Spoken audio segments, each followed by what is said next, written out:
All right, good morning. I'm Alex Halderman from the Center for Information Technology Policy, and we're going to begin the workshop's third panel on data mining, visualization, and interactivity. We have some very, very interesting speakers this morning, and I just had a chance to chat with all of them, and I know you're really going to be fascinated by what they have to say about this topic. And I think it's an incredibly relevant topic right now. We've seen the way that news online has evolved along with the internet in the last decade. And I think the first generation of tools of online news sites we saw were really focused on presenting what's in today's paper. That was News 1.0. News 2.0 is about using computers for what they're really good at, for manipulating and transforming information to make it useful in new ways. And there are a variety of new tools and techniques already here, more on the horizon. We're going to hear about some of them today that let users and programmers ask questions of large data sets and then to help turn the information in that data into intelligence, into what people really want to know, to help people cut through that clutter, say, without resorting to drugs.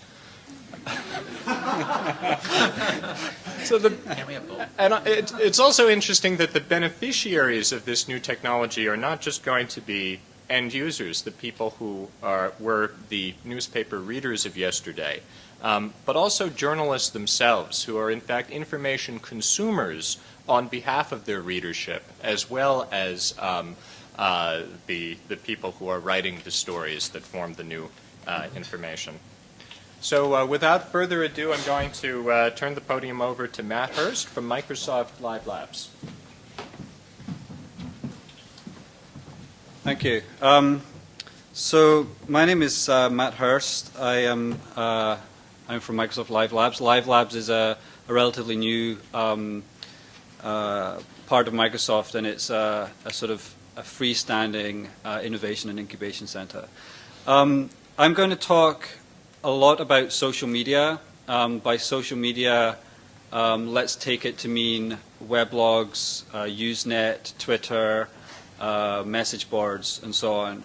And in fact, what I'm talking about is the aggregate of all of that content. So just keep that in mind when I go through this talk. First of all, I want to talk a little bit about prediction. I think at the very beginning of this workshop, there were some comments made about how hard prediction is, and just to sort of keep that in mind, I'd like to show you this picture from, I think it's from Popular Mechanics in 1950. This is a prediction about how you would clean your home in the year 2000. Because everything is waterproof and made of plastic, it would be simply a matter of just hosing down your front room and then you'd be clean. Now, this is obviously ridiculous, but what happened in the prediction here was that they made a prediction based on technology, which was to do with plastics, and they made an assumption regarding the roles of individuals. So there would still be a housewife at home who was cleaning the house. And of course, they were, I think, sincere in this prediction, but completely off base. And in fact, what did happen, this is the only innovation that I'm aware of in house cleaning technology, which is the Dyson cyclonic vacuum, which I really like, by the way. So let me talk briefly about prediction in terms of the future of news.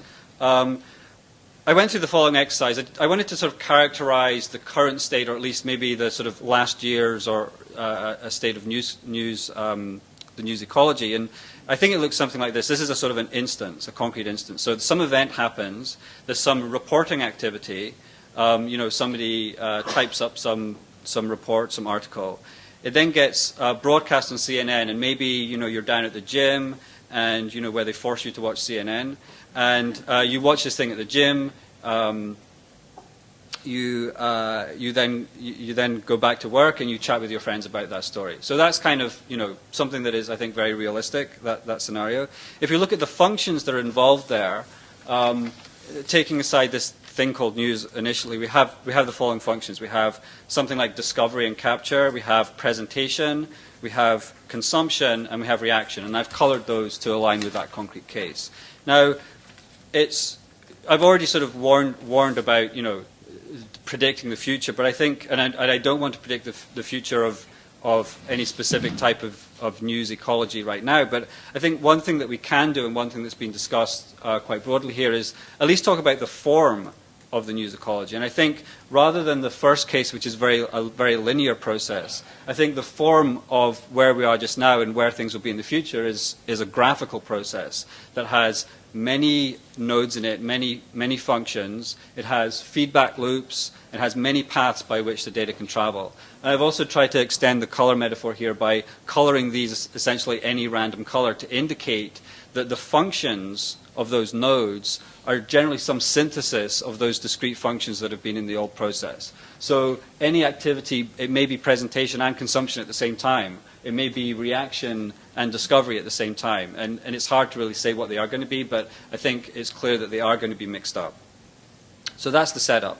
What I'd like to do now is talk about data. I want to talk about, as I said, social media, but I want to illustrate what that data is and what we can do with it. And what I'll do towards the end of the talk is then fill in some of the nodes on that graph with some ideas of what we can do with that data within news applications. So firstly, let me characterize rather brutally the old world of the web and the new world that we're now in. So in the old world, institutions would create content, and in the new world, creating content is strongly associated with individuals, not institutions. So a blog has a blogger. There's no anonymity that you might find, for example, on the homepage of a corporate site. The second fundamental difference is that there's some arbitrary amount of time it takes to index the content that is found in the old web. But with the new web, as David was saying, the web comes to you, and the time to index and archive this data is seconds as a result of RSS technology. So this is a fundamental change. So in summary, the time to capture data is extremely short, and there is a person associated with data. Now let me talk a little bit about the types of things you can do with this data, and I will illustrate this at a high level. What you see here is the result of a piece of work, a piece of research that was done at CMU, and this is an example of what we call a cascade, which is essentially the structure of conversation, and I hate using the word conversation, but the structure of conversation in the blogosphere. So if you look at the bottom of this illustration, we have an original blog post, or perhaps even a news source. What happens as we go up, which travels towards us in time, somebody else links to that blog post. And because that person has a high readership, they get several people linking to that comment. They have a larger distribution. And one of those people who is linked is now linked to by a further blog, which has even wider distribution. And you can see that this kind of pattern continues down the cascade, which is why it's called a cascade.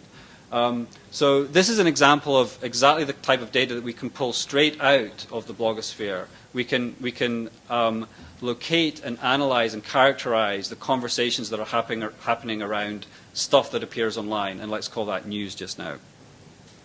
The second example I want to show is this is a structural description of the blogosphere.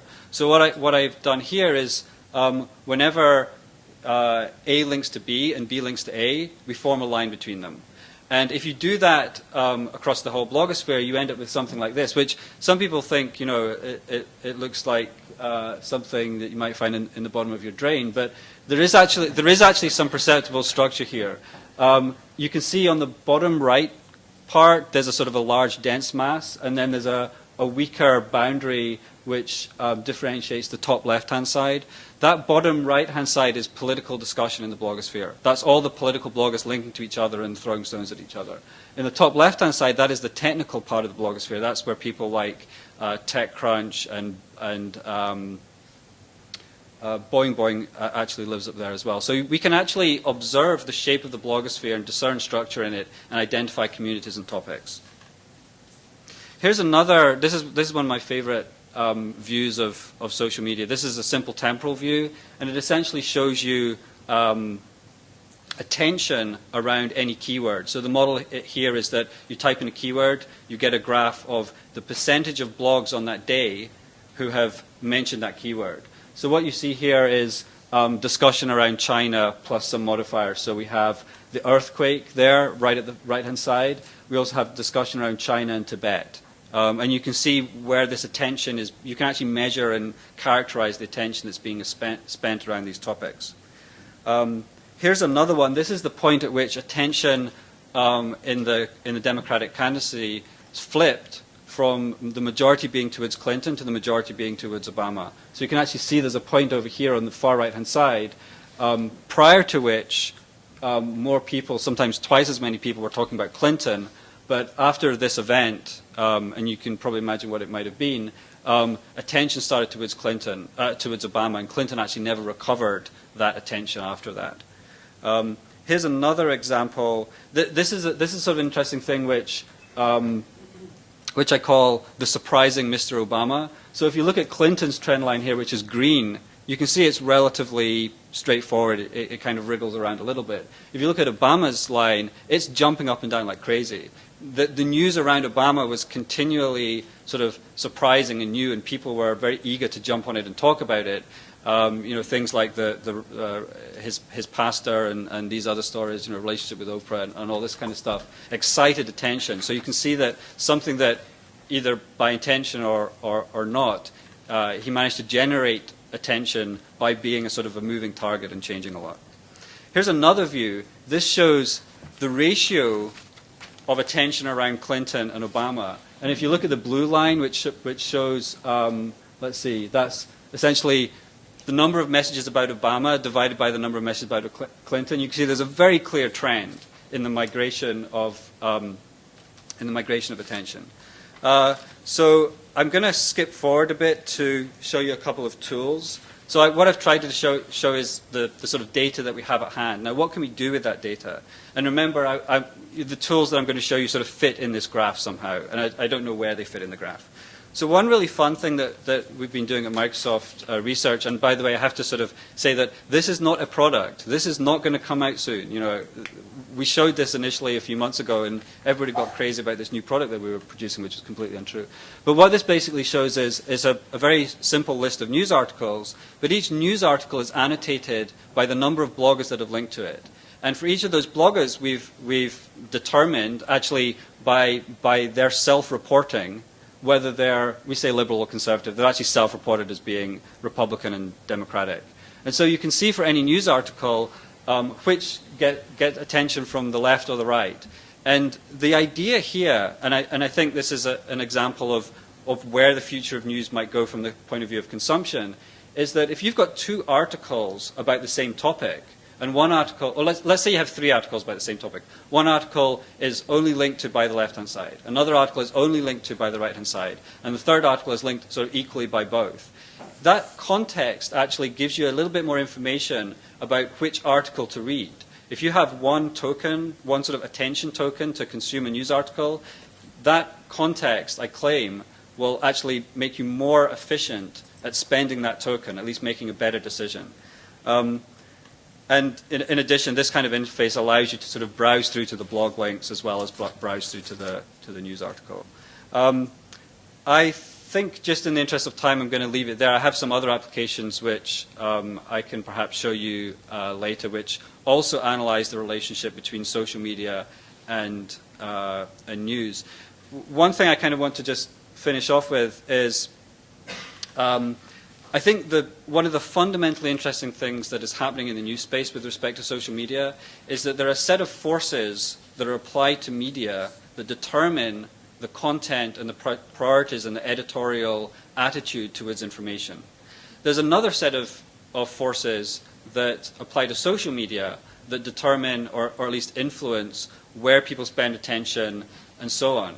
These forces are very different. They're not balanced, they're orthogonal. And when they come together, which we can actually observe by looking at the links in social media towards news, I think something very interesting can happen Possibly they can sort of balance each other, or they can at least calibrate each other. But certainly there's something new happening there. And I think that we can provide lots of value, certainly on the consumption side, but also on the analytical side to inform editors and so on about where attention is being spent and what the relationship is between these two models of attention. Thank you.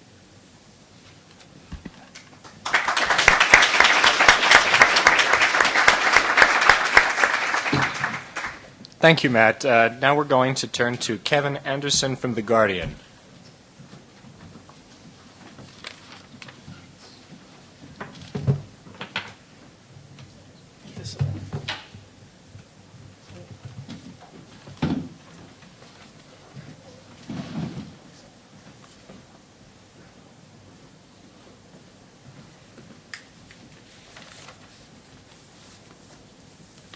Laptop needs coffee.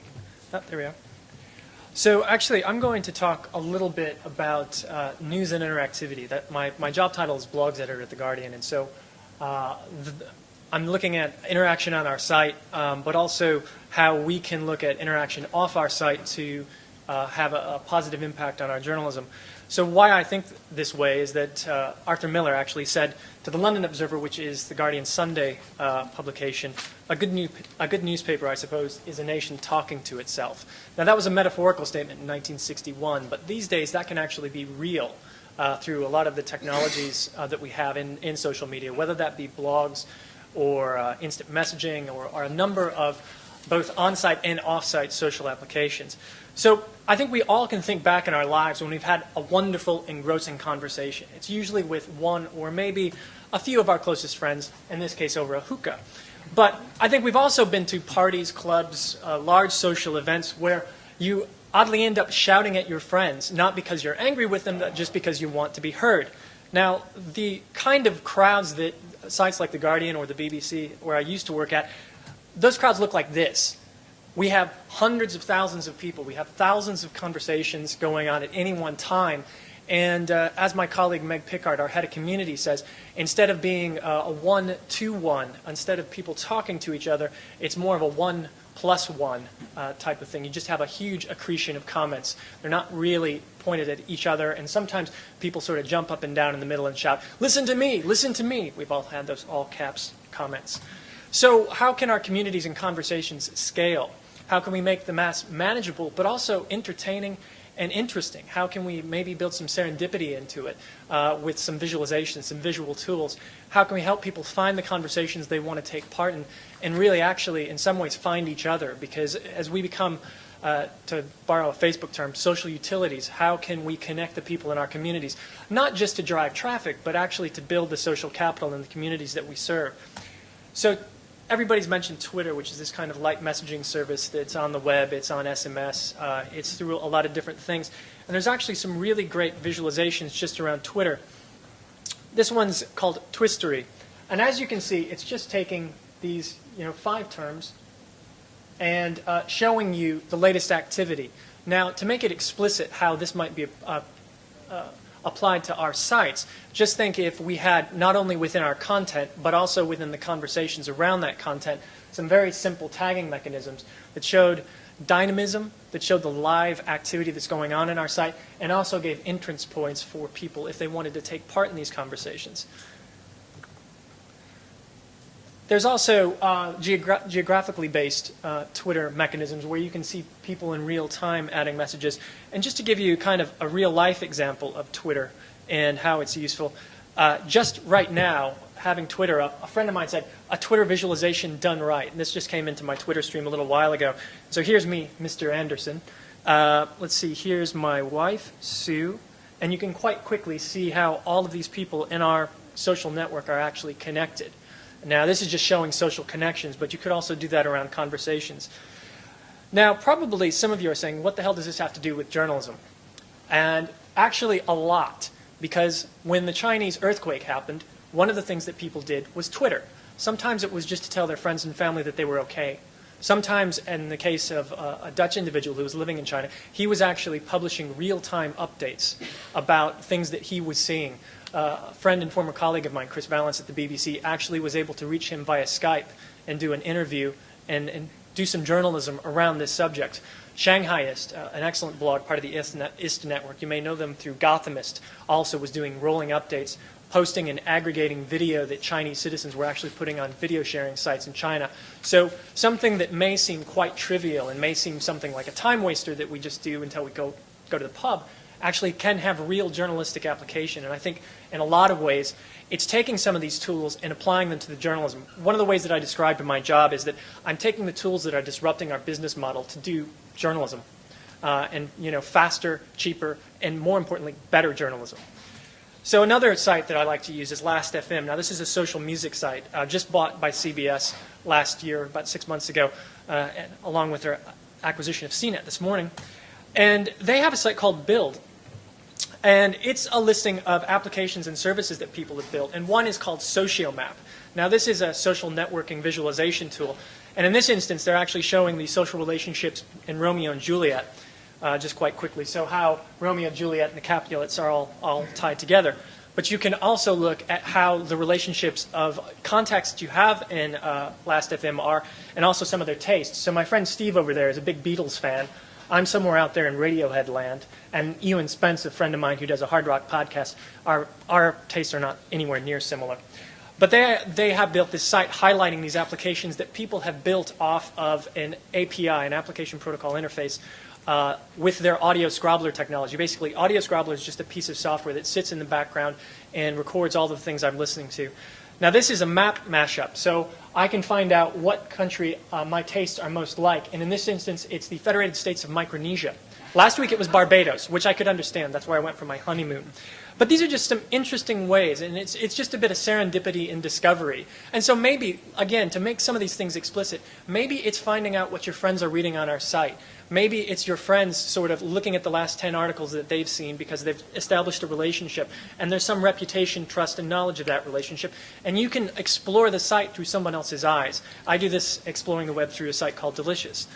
Now, another service that we talked a little bit about is Dig. Now, Matt's going to say this is eye candy, but I love eye candy. I know it rots the brain, but it's interesting. And they've got this site called Dig Labs. And again, they've taken their API and through a company called Stamen Design, they have done some really amazing visualizations about activity on the site.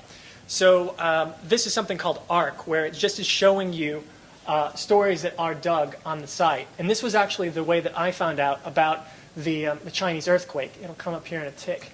And that's the first time I ever heard about it, was I was just happening to capture this. Now, the other thing you see are these connections between people digging different stories. And again, you can start to see not only attention data around news stories, but you also see some of the social relationships. Another thing is called Stack. Now, this will show you within a given time period the stories that people are digging. And then the items that are dropping out of the sky are users digging those or highlighting those bits of information.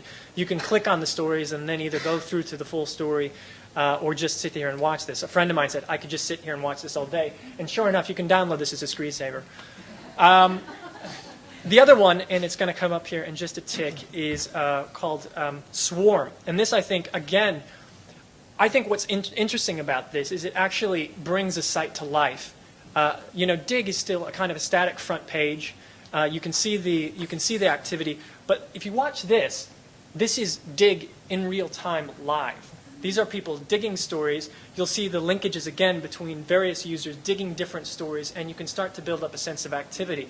But just think if we could navigate our own news sites like this, where suddenly news comes to life, and you see a bit of attention data, but again, a sense of discovery so that we can find stories that we might be interested in or things that we never knew we were interested in. So one of the things is, how do we do this? I mean, even my organization, with the resources that we have, there's more ambition than we have programmers and resources to do it. So I look to services that are open source. And one of the things, since I'm in an academic context, one of the things that would be really helpful if we had more projects like MIT Simile, and I hope I didn't step on any sort of rivalry here, but they have developed a service called Timeline. And what's interesting about Timeline is, again, it's another way to visualize a story. And in this case, one of the examples that they have on their site is actually the assassination of John F. Kennedy in a timeline, where you can actually go through time and see all the events on a timeline. Now, again, we have actually built kind of a prototype application of looking at the blog posts or articles that we've written and then putting them on the timeline as they've been posted, but also the vertical axis will be showing how many comments or maybe how much attention they're getting from our readers. So again, it's just another way to visualize our news. I think, though, that another opportunity that all of these sites have shown is Dig has an API. So some of these applications, it's not just something that they paid a design company to do. It's actually their users creating visualizations. You know, Last.fm, Twitter has opened up its API. So there's this huge, rich level of applications, both to post to Twitter, but also to see some of those visualizations about the activity. And Last.fm, so many of these applications are built by third-party people or just people that want to do something with the data. Now, again, to bring this relationship more explicit to how it relates to journalism, my friends back at the BBC launched this thing called Backstage. Use our stuff to build your stuff. And basically what they've done is they've got RSS feeds already, so they're publishing some data, but they've also have some APIs that allow people to build third-party applications. And suddenly they have, you know, tens, hundreds of applications built by people who are BBC fans. So it's crowdsourcing, but instead of crowdsourcing just for information, you're actually crowdsourcing with technical experts in your community to build new applications. Some of those applications that you may want to develop further. And so I think that one of the things that we can do in the future is not only open up some of our data streams, but also build some APIs so that suddenly people are recommending our stuff through these interesting and fascinating applications. So I'd like to thank my fellow Flickr users for some of the photos that I used, and thank you for your time.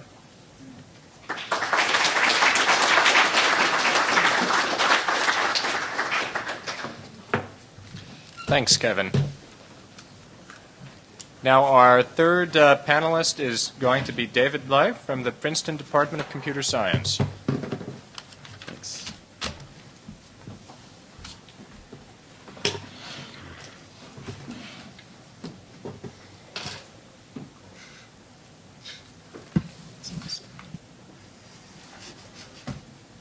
Oh. As a member of the Department of Computer Science, I can't get computers to work well, but here we go.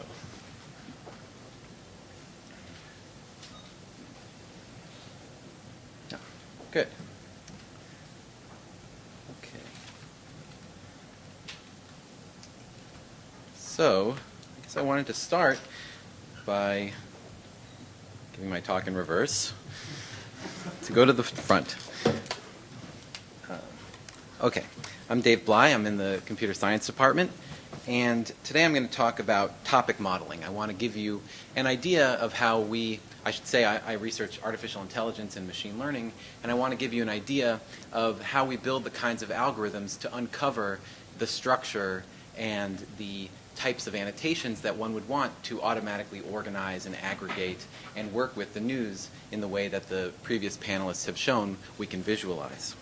So the idea, I think Dan Gilmore said it well yesterday, is that as more information becomes available, it becomes more difficult for us to access it. The problem is not that we can't get to the information. The problem is how to get to the information that we're looking for. And there's, more bloggers in this room than I would be able to kind of sift through as the content gets produced so quickly. We need new tools to help us automatically organize and search and understand this vast amount of information. And so the kinds of tools that I build with topic modeling provide us a method of automatically doing this. These are tools that analyze the text themselves in order to uncover hidden patterns that pervade them, annotate the documents according to those patterns, and then use those annotations to search and summarize and organize the texts as though humans had done it. So, for example, I work a lot with the group JSTOR. Now, I don't know how many of you are familiar with JSTOR. JSTOR is an online archive of scientific articles. They take original articles, bound volumes, they scan them, they run optical character recognition software on the scan, and then they index these scans by the noisy text that they have produced. So, for example, they've taken the entire journal Science. Science was Science was created in 1880 by Thomas Edison, and JSTOR basically took the stack of of magazines. They put each one on the scanner, and then they obtained a electronically readable copy of its contents. Now, you can search for a word like gravity and get back the particular pages in Science in the last 122 years that have the word gravity in them. And they've done this for many, many journals. Their archive goes back to the 1600s. And you can imagine that this is a very useful service for scholars worldwide. Now, what we can do is, the problem with JSTOR is that the articles are organized the way that we're used to seeing them in the library. We know that we want this particular journal in Science at this particular time, and so we go to the library and take it out. But we're now used to being able to interact with the content in a much more structured and topical way. So what we can do by analyzing the underlying text of Science is create a map, essentially, of its underlying contents. So here what we've done is we've uncovered what I call latent topics, the hidden topics in Science automatically just by looking at the texts of the articles. So you can see here, I have a pointer somewhere. Well, I'll just point. So each of these nodes contains a cluster of words that somehow go together in some way. And so here we have words like United States, women, university, students, education, which is a prominent subject that's talked about in the pages of Science. Here we have cells, proteins, researchers, protein found. Fossil record, bird, fossils, dinosaurs, fossil, and so on. You can see these are kind of identifiable themes that pervade the collection. So what you see here is basically a big map of, I think this was fit from about 20,000 articles from Science between 1980 and 2000. And you can imagine that if you're interested in Science and you're interested in a particular subject, that you could use this type of map that's automatically built and then goes away to then burrow down into the collection. And in fact, what these latent topics provide us is a structure with which to organize this data that's otherwise just a large collection of articles. So here, for example, is an article called Automatic Analysis, Theme Generation, and Summarization of Machine-Readable Texts. This is something close to my heart. And here's the original article. Now, normally this would just be one article in the magazine. But now what we can do is we can connect that article to its latent topics. Here those topics are about computer analysis and library science. And then find other articles automatically that are about similar topics. And with these tools, we can do quite sophisticated things like account for how topics change through time. So here, for example, among the similar articles to this article is an article from the 1960s about encoding authors and subjects in punch cards in computers of the 1960s. And here among the similar articles is an article from 1899 about storing pamphlets. So you can see that the information explosion is not a new problem. In 1899, the problem was that we had pamphlets littered around our office, and we needed to somehow curate them. So this is the idea behind topic modeling, and I wanted to get into some technical details of how we do this. The idea is that we imagine a hidden semantic structure that pervades the collection and then build a statistical model out of that structure. So here's an article from Science. I'm going to jiggle the mouse so that it doesn't go away. Here's an article from Science called Seeking Life's Bare Genetic Necessities, and it's about determining the number of organisms that, the number of genes that an organism needs to survive in the wild. And what I've done by hand here is highlighted different words. So I highlighted the word prediction in blue, and the word sequenced in yellow, and the word organism in pink. These are words about evolutionary biology, about genetics, about data analysis. And what you can imagine is that this article and all the articles in the collection combine these different topics by just taking words from the different topics and mixing them up to make an article so they can publish it in Science. And the imaginary structure that we posit is that each of those topics is associated with a distribution over the vocabulary, like a die, that when you roll that die, it's biased towards words about genetics, or it's biased towards words about numerical analysis. So here I have the blue topic, which has words like data and number with high probability. Here I have the green topic, words like brain and neuron with high probability that doesn't appear in this article, and words in the pink topic like life and evolution with high probability. So that's basically it's at night by yourself. Imagine the structure in the collection that you wish you had an army of people to annotate the collection with, and then use that structure to then explore and browse it. Of course, the central statistical problem, the central machine learning problem, is that we don't have this structure. We don't know what these topics are. We don't know what topics combine to form this article. We don't know which topic each word is associated with. So the machine learning statistical problem here is to infer that structure from the collection. And that's the kinds of algorithms that we can build. So for example, with this particular article, here's that article. We fit a model to these documents, and here is the combination of those 100 topics we found that combined to form this article. And if you look at the top words from those 100 topics, you see that these correspond to things like genomics, evolutionary biology, diseases, and computer analysis. And I want to emphasize that this structure is found automatically just by looking at the co-occurrences of words within the collection. And that with the kinds of computational power that we have now, we can do this rather easily. Okay, so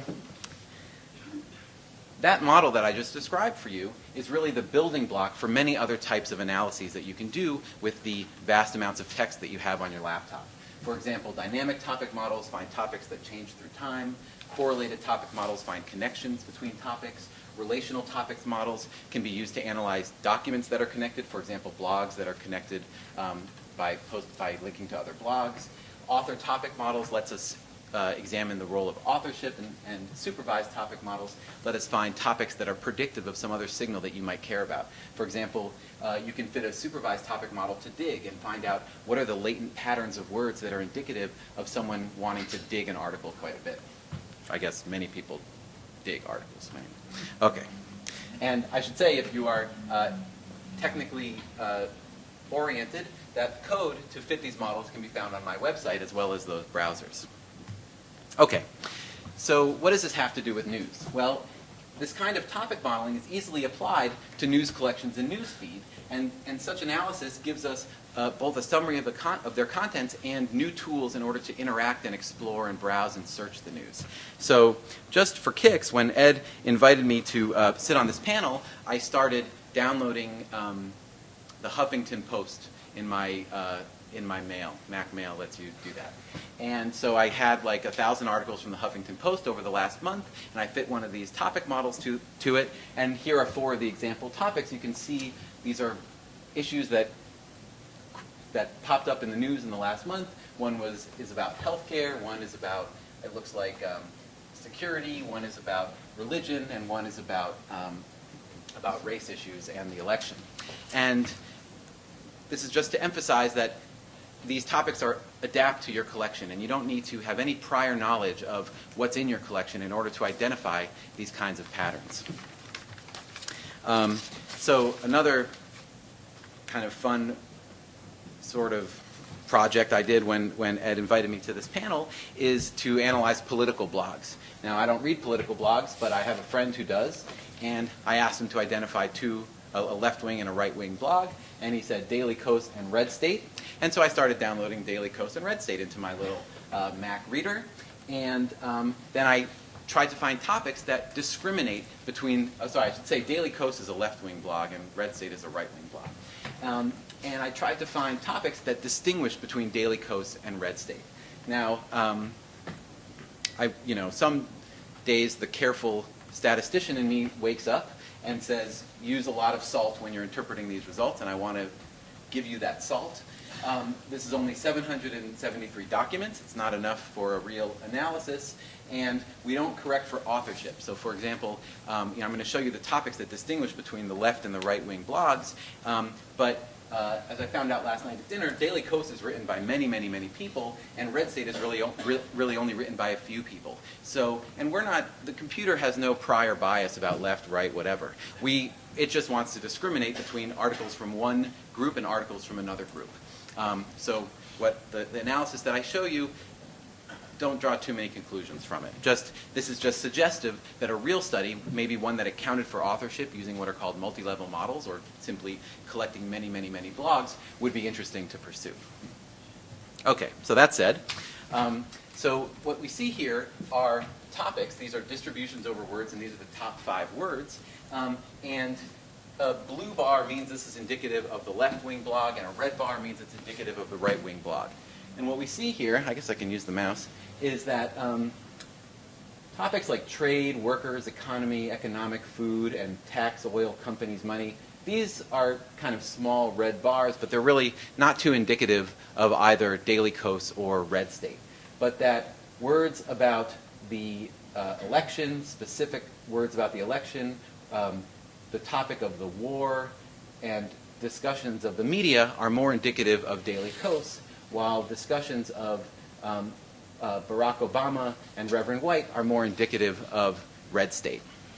And this type of analysis is not new to those who are familiar with text classification, where you want to find individual words, but the difference here is that we're finding patterns of words. So we're identifying somehow latent signal in this very high dimensional space that's indicative of whether we're in one group of documents or the other.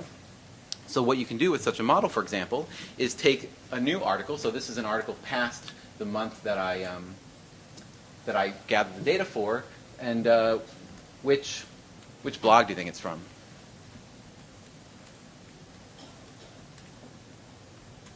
You can just shout which blog you think it's from. Daily Kos. Well, you have obviously fit a topic model yourself. That's right. So it's Daily Kos, and here you can see these are the indicative. These are the topics that were found to be in that blog post, and you see these are about the election and about the media, and they outweighed the topics that were somehow identified with red state. I should say this issue of authorship. So here's a funny topic: your, he's, guy, think, going. This is not really interpretable, and I suspect that this is an artifact of the authorship. The fact that maybe the authors of red state use these words more often. Again, I like to caution against over-interpreting these things, particularly in this study. But this is an idea of the kinds of analysis that one could do on blogs and on news using these kinds of tools. So, did you show me that 5 minutes yet? 3, okay. So just to summarize, the statistical models like topic models let us formalize intuitions about the latent structure that we think might be in our collection, and then gives us tools to compute useful descriptive statistics for exploring and understanding them, to then maybe draw further inferences from this kind of literature. We can then annotate and organize collections like JSTOR's collection, which would be totally impossible for humans to annotate, both to collect people with enough expertise to annotate all of their journals with which articles are similar to which articles and so on, and the mere size of the collection precludes it. I think that topic models are really promising in this area of news, in that we can use news to build topic models, and then use the topic models themselves to understand and to explore what's in the news, to find connections that we might not have found without this type of analysis. And since I have 1.5 minutes left, I wanted to show an inference from what's called a dynamic topic model. I don't have enough data to analyze news this way, but the dynamic topic model finds these latent patterns and also finds how they change through time. This is what let us make the connection between the article from the 1990s about machine-readable texts and the article from 1889 about organizing pamphlets. It's that it accounted for how the lexicon changed over time. And I think this would be a particularly powerful type of analysis to employ in the news. You can see here one of the topics. This one starts in 1880, when science started, and it has words like electric, machine, power, engine, steam. And as you go through the decades, you end up in 2002, which is when our collection ends, with words like device, devices, materials, current, gate, technology. This is essentially just by looking at word use and how word use changes over time, and how has detected this trend in the way we use words like electric, machine, power, and engine in 1880 is similar to the way we use words like devices, materials, technology, and so on in 2000. And you can imagine that this type of analysis would have a lot of application, for example, in studying the law or in studying newspapers. So, thank you.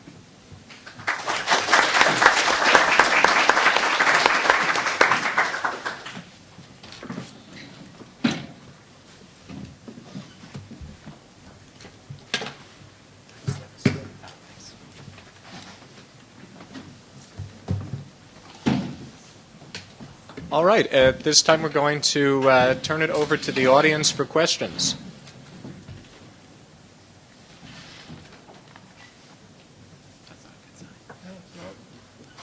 Yes, in the back. I always feel like I'm kind of an analog fish washing up on digital shores, but I wanted to ask the panel what they think about, so in some of your talks it seems as though news and information are being conflated into one large data set, and that the way of the future is to sort of filter out what we want to get at through your various tools. And a lot of these tools are based on links. So what does this mean in terms of changing the hierarchy of knowledge itself? I mean, if links help knowledge, certain kinds of knowledge rise in the public consciousness, and links can be generated by people, but they can also be generated by machine. I'm thinking of, a few years ago when Google bombing was popular, and, you type miserable failure in the Google thing, and you end up with a biography of George Bush. Remember that? If links can be generated by machine, what are the implications in terms of our exposure to and our evaluation of knowledge, public knowledge? So I think this has something to do with this issue of who is accountable for the algorithm. And one of the illusions that is often perpetuated is that there's no relationship between the programmer or the designer of the algorithm and the results that it produces. And so there's this idea that it's sort of purely data-driven and it is what it is, but there's no intentional bias. And I think that, firstly, we have to get rid of that idea. And secondly, I think that there's actually value in building systems that are designed with particular biases in place, so long as they're transparent. So let me give you a simple characterization of that. If we were just to consume the news that received the most attention, we'd just be reading about Britney Spears all the time, or whoever the latest kind of thing is. If, however, we designed algorithms that could determine, for example, things that are interesting because they have a certain number of points of view, or because those points of view come from different camps or whatever, then we would see a different view of the data. It would still be automatically produced, but the intentions behind the algorithms would be quite different. And so I think that in some sense, your concern is that we're at the mercy of these algorithms, and the algorithms are impersonal and purely data-driven. I think that the future doesn't need to be like that. I think that algorithms can have sort of a personality in the sense that there's an intention in terms of the type of data that they're designed to surface. And I think there will be either the ability of users to select where to go, what algorithms they like, or there'll be the ability of the user to parameterize or constrain those algorithms in a sort of personalization process, so they do produce the types of results they want. If I can add something to that, these algorithms are built with the current state of the world in mind, the current state of how links are made and what links mean. This is what Google bombing indicated to us. So the Google algorithm worked fine before anyone thought about Google bombing, and then Google seems to have done something to fix this issue. And so I think these kinds of algorithms will adapt to, not necessarily on their own, maybe by a programmer fixing the algorithm, but will adapt to whatever idiosyncrasy the fact that these algorithms are making links will bring up. But it's true that the content now is changed in that there's both content that is created and curated by people and content that's created and curated by machine. And that's something that we need to address, but it does change the nature of the information for sure. Just if I could go on just briefly about that, I think one of the things that David was just talking about is content curated by people. And I think if there's one part of Web 2.0 that I think doesn't get enough attention is it's not just about hyperlinks, it's actually about social links. And so the networks that I live in online are a series of professional and personal social links that in their own way act as a filter for information, but also as a process for discovery and recommendation. So I think that's part of what we need to understand about this generation of the web, is that it's not just the hyperlink, it's actually some of those social links that have been forged through virtual spaces. Tim? I'm wondering if you guys can talk a little bit about the discussion of the previous panel yesterday. The previous panel was sort of about how there's this grim future where there isn't enough news being produced and newspapers are declining, et cetera. And you guys are sort of talking about how there's this abundance of information being produced and the challenge is how to filter it. And I wonder if one of those perspectives wrong, or is there some way to reconcile them? So I think that one of the interesting omissions so far is defining news, right? There may be waxing or waning of news, but there's just the increase of information, right? You may be concerned about the qualities of that information, but it's certainly increasing. And I didn't point this out, but in that diagram I was showing you, which had the sort of old world where you had an event and you had this process of news capture and broadcast and consumption and so on. If the graph that I had at the bottom, there was no allegory for the news event. And the sort of implication is that, well, when we talk about the future of news, it's not clear that it would be news. We would still recognize it as news in the same way. So I think that I mean, the question is hard to answer because it assumes that certain variables stay still, and how do the others change. But I think that potentially the sort of concept of news is going to change because it's in an ecology. It's not that there's news that's sort of under a glass and distinguished, and we're sort of separate from it and having processes around it and consuming it. But the whole thing is an ecology. What is defined as news? For example, why are certain types of information in newspapers? There's some things that are sort of obvious, like weather, which may or may not be news depending on your definition. But then there's things like advice columns and sports and so on. How did that become news? And so I think there'll be things like that change over time.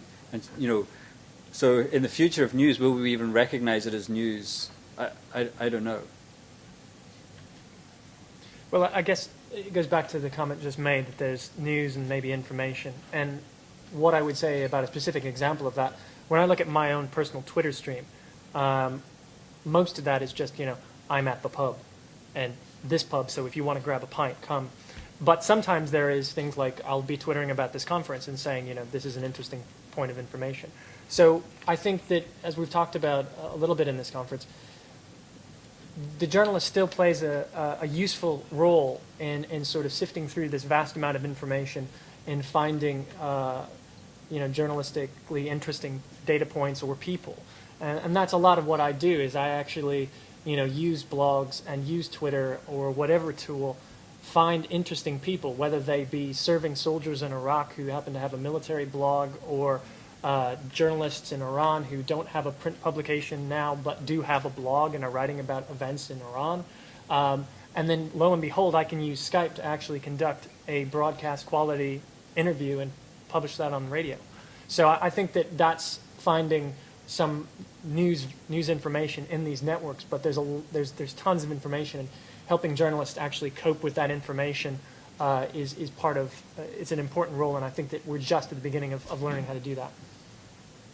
Yeah, I think that what I've learned at this conference is that what's defined as news is really broader than what I defined as news on Monday, and that I think these kinds of tools can help us bring out perhaps the higher quality news, for however you define quality. That's probably user specific, from this sea of blogs and newspaper articles. And I mean, yesterday I was sort of wondering, what is the definition of news?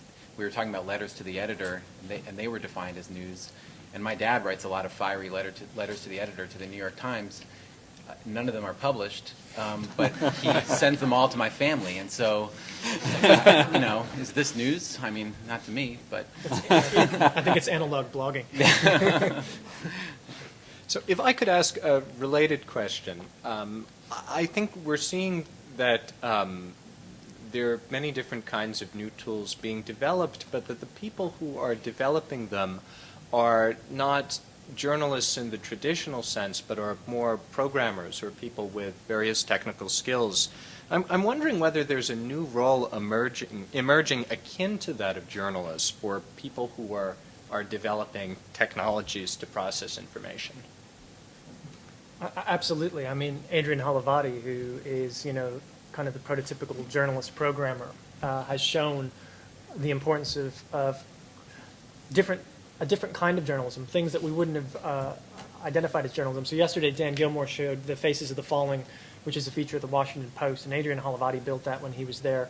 And the interesting thing about it is it's all powered by a database, so that whenever there's a new fatality, they enter that information, it's structured, and without having to manually change the interface, it just displays this new bit of information. But it's also an incredibly rich resource for the journalist at the Washington Post to find out bits of information about the people who have been killed in Iraq and Afghanistan. So you see, you know, Adrian talks about the role of structured data, that we used to consider the basic unit of journalism to be a story, but now there's geographical information, geotagging, there's date-based information, there's information about who wrote the story, there's information about the subjects in the story, and actually helping people find that information and presenting it in interesting ways and also using it as a resource for newsrooms is an incredibly important and, again, we're just at the beginning of this journalistic role. We need more people like that. I'm a cut and paste coder. I need a good developer to help me out, and I can't. I look for more opportunities to partner with good computer scientists and developers to do this kind of work. But it sounds like the computer scientist there, which is how I think of the computer scientist or in this domain, is more behind the journalist, creating the structure from which the journalist can identify what's news. I mean, at least personally, when I show these models, I always hesitate to over-interpret them, because if I show them to a physicist, she will say, oh, that means this and that means that, and you said the other way around. So it seems like you need somebody with the expertise in front of the tools. I think it's a collaboration, and you know, I think that it's always been a struggle for me as a journalist to figure out what technical skills I need, and I always get asked, you know, what skills do you need to become a journalist in a digital age? And for me, it's not learning a specific program or an application, it's knowing the art of the possible. And part of the art of the possible is knowing when I have to call in a computer programmer or a database expert to help us do something. And I think also another thing that is interesting in this is that we need programmers who are exposed to journalistic sensibilities and understand editorial deadlines. Some of the things that we're trying to do, I think there are some universities now that are doing hybrid programs. The Knight Foundation funded some of those positions, I think, at Northwestern University. And that's another really important role that academia can play in supporting journalism in the future. I suspect there's a number of models, of course.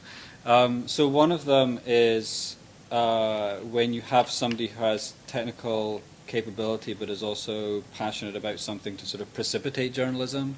So Ethan Zuckerman is a sort of really good example of this with Global Voices, where he cares a lot about Africa and he's very sensitive to the lack of coverage that the continent gets from American media. So that's one model. So perhaps we wouldn't call him a journalist, but he certainly has precipitated a very important channel of information. Another case is kind of the one you were describing, where there's a, we'll provide the tools, you provide the journalism sort of thing. And one thing that's really exciting to be working in this area in Microsoft is that we have a relationship, obviously, with MSNBC.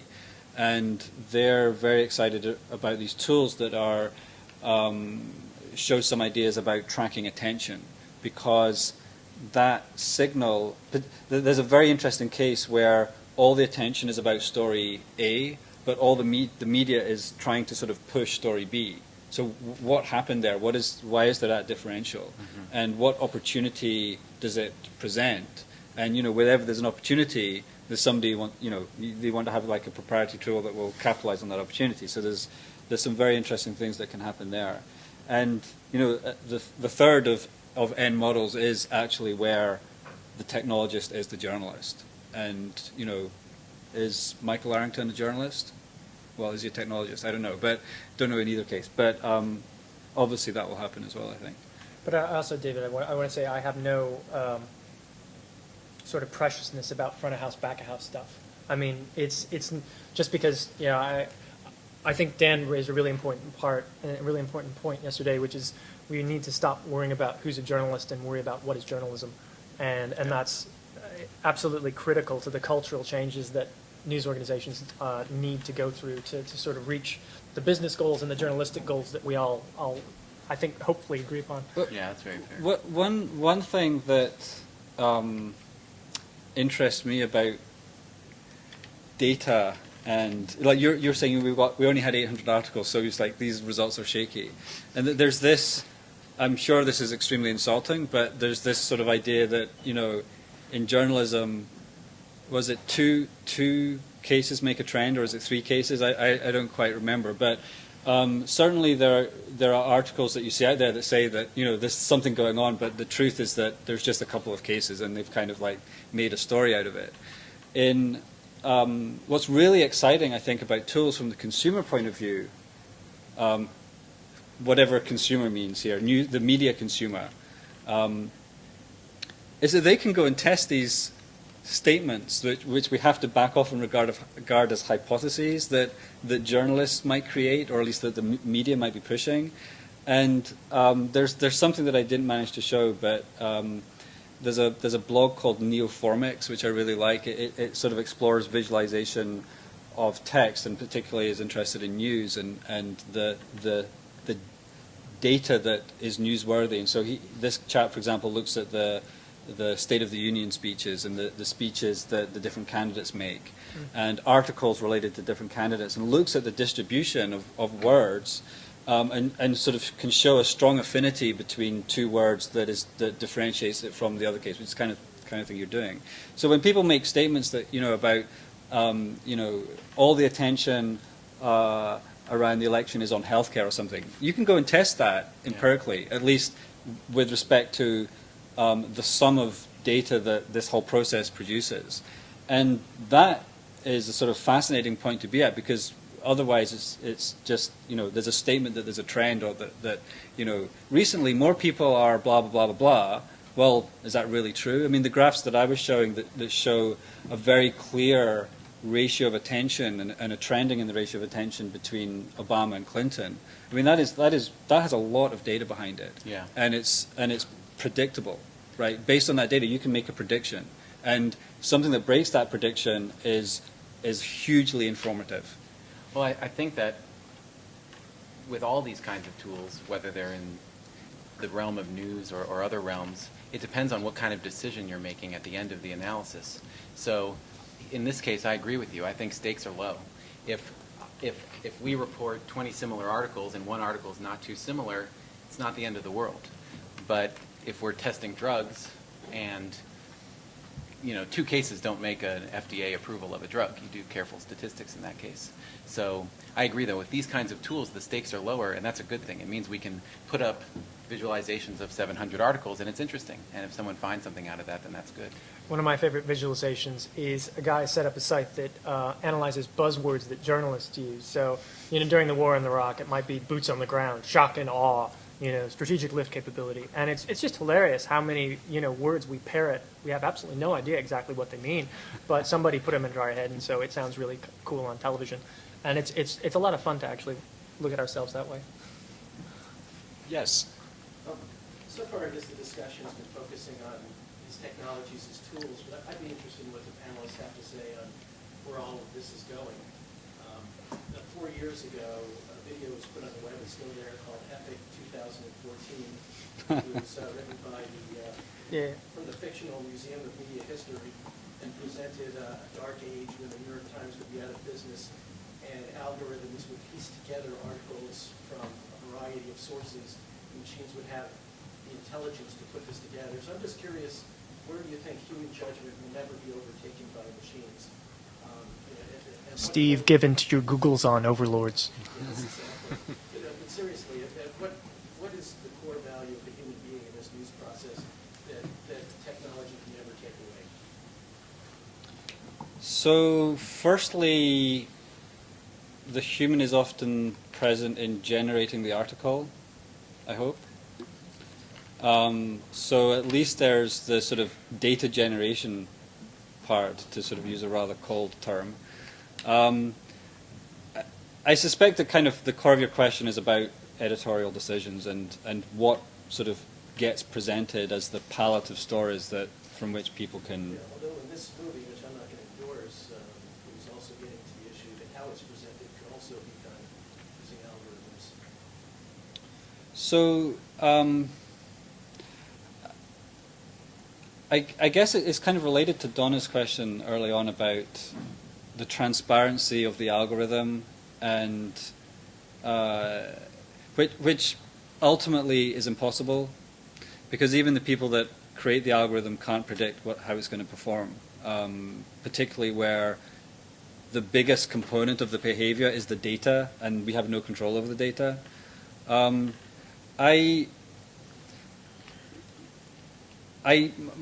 sort of vision, at least for the next chapter, is that these tools will somehow moderate this sort of limited attention span thing that David showed. That actually we will have tools that will make us make far better decisions about what media we consume, and that by making those better decisions, we'll be actually more invested in the stories that we're interested in.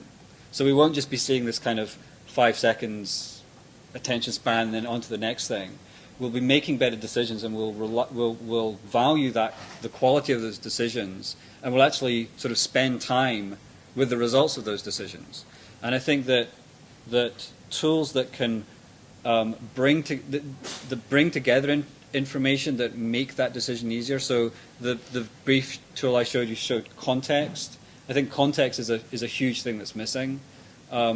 And there's context in terms of different data sources. So I showed news sort of v-blogs as the context. But there's other context which is missing, which is a longitudinal view of the story. So we're sort of working on a number of ideas that take a news story as the sort of latest episode in an ongoing saga. So the question is, well, what is that saga? And how does the reader discover and interact with that saga in an efficient way to help them make decisions and help them sort of be better informed and so on. So I think that I'm kind of dodging the question here by saying that there's actually a very satisfying future that is all sort of is for the reader to be better as a reader, and which doesn't marginalize necessarily the sort of the journalistic process and potentially the editorial process. Sort of pushing it out beyond that, where I mean the sort of bleakest model is where the only human activity is generating articles, and where some algorithm selects which are the most appropriate to some ideals that may be sort of existing journalistic ideals or maybe something new, and then there's some other algorithm which would then select which you should be exposed to. That is I think far enough in the future that I don't worry about it right now. If I can build on that, I think again, the way that I use these tools is that I'm kind of neophilic, but the tools are a way that I feel that I can do more journalism with a much bigger impact. And I'll give you a very specific example. So my last job at the BBC was to work on a program called World Have Your Say. And there was a story in the Christian Science Monitor that I spotted about a rise in blogging in the Gulf. So Saudi Arabia had seen this huge explosion in blogging. And they said, okay, we're going to do this story. Now, the way that the program works is we figured out at about noon London time what we wanted, and then by 6 we went live. So there were about 5 or 6 hours to get people. I found these 2 sisters who were blogging in Saudi, and just because of the time zones, we were getting close to air, and I hadn't quite sealed the deal on getting them on air. And my editor was getting a bit tetchy around 5 o'clock. And he said, just go into the Golden Rolodex, get a woman who's expert on Saudi women's rights, just get her on air. And I said, no, we're going to get this. And we got them. And I normally play this clip. And to hear this bubbly 16-year-old Saudi girl talk about how she blogs because she wants to be remembered for fighting for rights in Saudi Arabia, fighting for women's rights, that is journalism. And hearing her voice was much more important than having yet another piece about women's rights in Saudi Arabia told from an expert opinion. And that's where I use these tools. I go back to the original source as close as I can possibly. Whether it's a Idaho National Guardsman in Kirkuk calling me up over a Wi-Fi connection and talking to me about how they deal with IEDs. Hearing a Chinese cyber dissident over Skype at my desk, not in a radio studio, talking about, yes, freedom of speech is important in China, but there's only about 7% of us who really worry about the Great Firewall. Everybody else is just excited to have the freedom of the internet as they have it now. But to hear those original voices, that's journalism. So there are these tools, but for me, they're just tools to help me get closer to the source, if you see what I mean, and then tell the story in a more powerful way. And that human element, that human connection, I think if anything, we need more of that in our journalism. And some of the reasons why people don't feel connected to our journalism is they don't hear those voices. Yeah, I agree with both previous panelists that it's I don't even think it's far in the future. I think that these tools are better thought of as a limb than as a brain, and that it's that certainly humans are going to be creating this content, but also humans are going to be ultimately interpreting it, and their content is really interpretation of the previous content, and it contains things like wit and sympathy and ideas that the promise of AI, of creating machines that can come up with new good ideas, I think is best thought of as entertainment.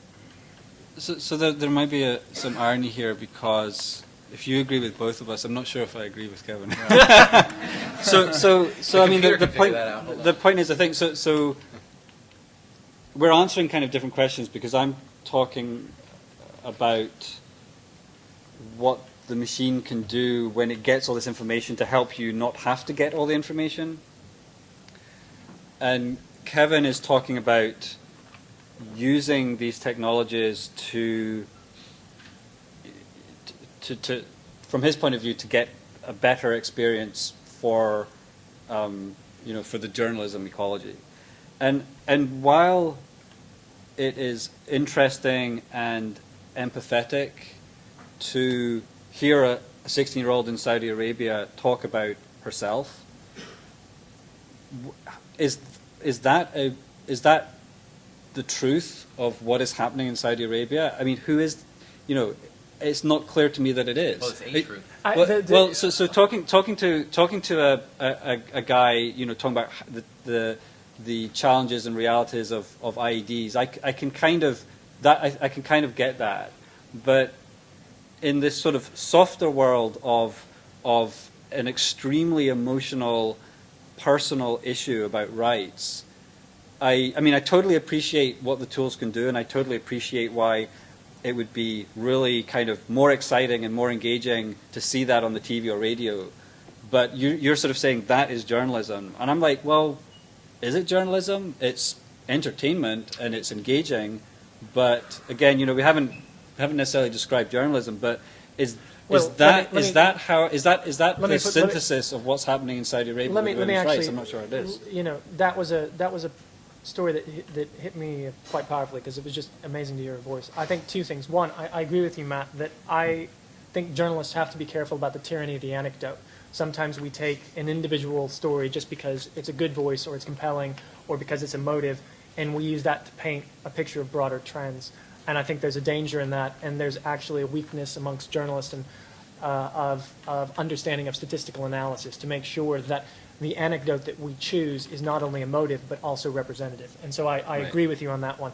And to sort of add a little bit of complexity to that specific story, we also reported how even though there was this quite dramatic increase in blogging in Saudi, there was also quite a bit of conflict between the bloggers who might be more Western-facing, more about freedom of expression, and also a group of fundamentalist-oriented bloggers who were attacking some of the Western-focused bloggers. Now, if you will, just say the Western-focused bloggers outed some of the fundamentalist bloggers because they had actually tried to pick up some of them in chat rooms. So it was a very interesting concept. So I agree. We don't want to take, and just because it's an emotive story and just for entertainment value, present that as fact or reality. I mean, it's again a journalistic function to make. If I can jump in, I was a panelist yesterday. I think Matt is using the old model of journalism as kind of objective, present this reality, whereas I'm more on the side that we're ending up with a multitude of voices. And I would say the 16-year-old represents one of those multitude of voices. So I think of it in terms of the sort of consumption and reaction part. So you're exposed to the 16-year-old girl, and then you go and say, hey, did you know that in Saudi Arabia, blah, and you pass that meme on, and it kind of spreads. Now that seems to me irresponsible. That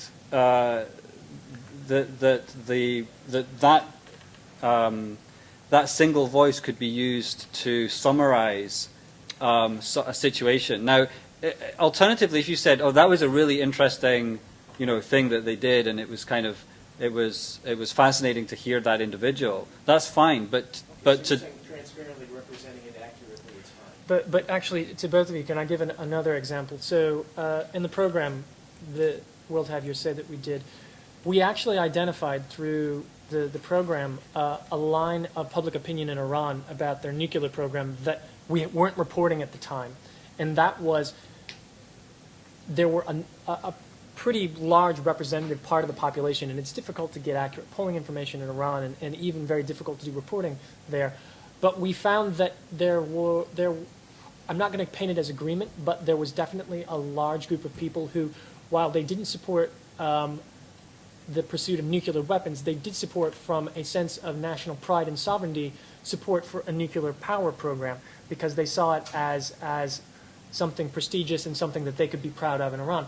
Previously, in our reporting, we hadn't identified that as even existing in public opinion in Iran. So I think, yes, you want to be careful about how representative, and as you can see in just my presentation of it, I'm careful about saying that this is the majority of people in Iran. But it was a stream of public opinion that we weren't reporting on, and we didn't even know it was there until the program. Can I say something? I think you're talking about two different issues.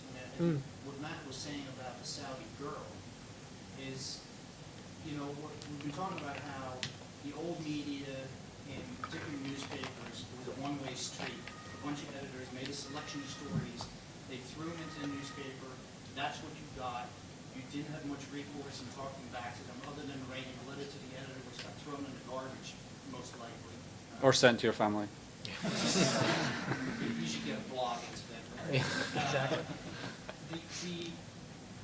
To me, and we're finding this more and more in our newspaper, the stories, we get reactions, emotional reactions, strong reactions in large volume, but the stories about individuals. They're about humans. And I think the best thing journalists can do is to humanize the people whose stories they're telling. Now, I'm not saying you should ignore the facts or tell those stories out of context, but I totally agree with Kevin that the story of a 16-year-old girl, the bubbly 16-year-old girl, being excited about being able to tell her story is the kind of human interest story that I think people pine for. I think when they see that, they realize, you know what, it humanizes people on the other side of the globe using the tools that... So I hear me out 1 second. That scientists and technical people develop. And I'm not saying that you're wrong. I mean, that they're statistically we need to make sure that they're correct. We can't take something out of context.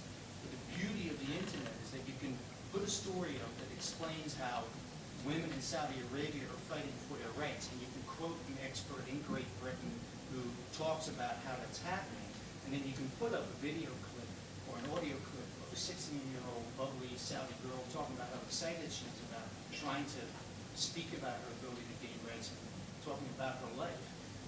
And you can add graphics about, what the numbers show, and you can, we have all these tools now, and I totally agree with Kevin that, and I'm very excited actually about the way, he uses all these tools that are out there. But you can't just break the news down into numbers. You can talk about reducing. No, 1 second. You can write an article about, how they're reducing the number of IED explosions or how they're dealing with IED explosions in Iraq. But there's no substitute for talking to a U.S. soldier on the ground who tells you what it's like to go through an IED. So I think, are we okay for time? I think this will have to be our last question.